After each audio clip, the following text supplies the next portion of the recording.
নমস্কার। কণা কাহিনীর গল্প পাঠের আসরে আমি সঞ্চিতা চলে এলাম ভিন্ন স্বাদের একটি অনুগল্প নিয়ে। আজকে আমি যে গল্পটি পাঠ করব, গল্পটি পাঠিয়েছেন সুস্মলি দত্ত, বালিগঞ্জ সার্কুলার রোড, কলকাতা থেকে। তাহলে শুরু করছি আজকের গল্প, 14ই শ্রাবণ।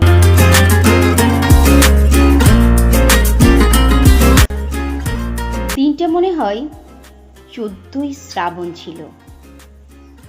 হ্যাঁ, মনে পড়েছে, সেদিন বৃষ্টি পড়ছিল অঝোরে। রিক, ঈশান ঠিক এমনিভাবেই ভিজতে ভিজতে তমালিদের বাড়ি এসেছিল। তারপর তমালিকে নিয়ে সোজা অভ্রর বাড়ি। সেখান থেকে মৃদুলাকে তুলে আর কতদিন এভাবে চলবে? তাদের মধ্যে একজন জিজ্ঞাসা করল তমালিকে। তমালি তার প্রশ্নের উত্তর দিতে পারেনি, শুধু ফ্যাল করে এক দৃষ্টিতে চেয়েছিল সিলিং ফ্যানের দিকে। জীবনে এমন কিছু সময় আসে যখন জীবের থেকে জড়ই বেশি আপন মনে হয়। নৌকোডুবির মুখে এক টুকরো ভাসমান কাঠের মতো। তমালি ঠিক এমনি ভাবেই। ওরা দলের ঠিক 5 জন। একটা নাটকের দল গড়েছে, কিন্তু ফাইন্যান্স আর নেই এক চিলতে নিজস্ব জমিও। প্রত্যেকেই যে যার মতন স্ট্রাগলে ব্যস্ত, অথচ মাত্র বছর 2 মধ্যে আতেল জগতে বেশ সুপরিচিতি লাভ করেছে। কিন্তু হলে হবে কি, টাকার অভাবে টাকা টাকা আর টাকা। এই টাকাই কি যত নষ্টের মূল? হয়তো হ্যাঁ, কি বলা।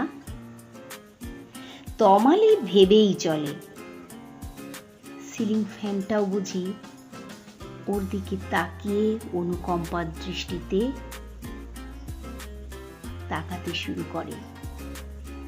প্রজ্জ্বল হাসতে হাসতে বলে, তোমরা পারো বটে, ঘরের খেয়ে বনের মোষ তাড়ানো। কিন্তু এরা সকলেই এক বাক্যে স্বীকার করে ওরা ভালো আছে, খুব সুখে আছে, শান্তিতে আছে। কারণ কি কে জানে? হয়তো সকলের সুখ দুঃখগুলো একই রকম, অথবা একই জাতের। ওদের সকলের জন্মদিন বর্ষাকালে, তাই ওদের দলের নাম 14ই শ্রাবণ। ঠিক এই দিনেই ওরা পরস্পর বন্ধুত্বের বন্ধনে দিব্যি দিয়ে শপথ নিয়েছিল। ওদের ভিতরে জ্বালা অন্য কারোর সঙ্গে শেয়ার করবে না। নাটকের মুখোশ পরে ওরা ভালো মানুষের অভিনয় করে যাবে, আর তারপর হঠাৎ বলে উঠবে, আমরা আমরা এক বর্ষার দিনে একে অপরকে শেষবারের মতো আলিঙ্গন করতে চাই। পরপর শায়িত 5-5টা মৃতদেহ। দেখতে দেখতে সেদিন মুখে চোখে হাত চাপা দিয়েছিল অনেকেই। বুড়ি ঝি পদ্ম তমালির নির্দেশ মতোই কষা মটন তৈরি করেছিল। তাহলে মৃদুলাকে তাতে বিষ মিশিয়ে দিয়েছিল? অভ্র কি জানতো যে এই খাওয়াই ওদের শেষ খাওয়া? ঈশান, রিক? না, আর কিছু ভাববার অবকাশ নেই। মাথাটা কেমন ঝিমঝিম করছে। আজ অবিনাশের জন্মদিন। প্রাইভেট ডিটেকটিভ বলে ওর এই পুলিশ বিভাগে বেশ সুনাম। বুকটা কেমন যেন কন কন করে উঠল। আজ 30শে জুলাই বটে, কিন্তু বাংলা মতে গতকালই ওর জন্মদিন ছিল, মানে 14ই শ্রাবণ।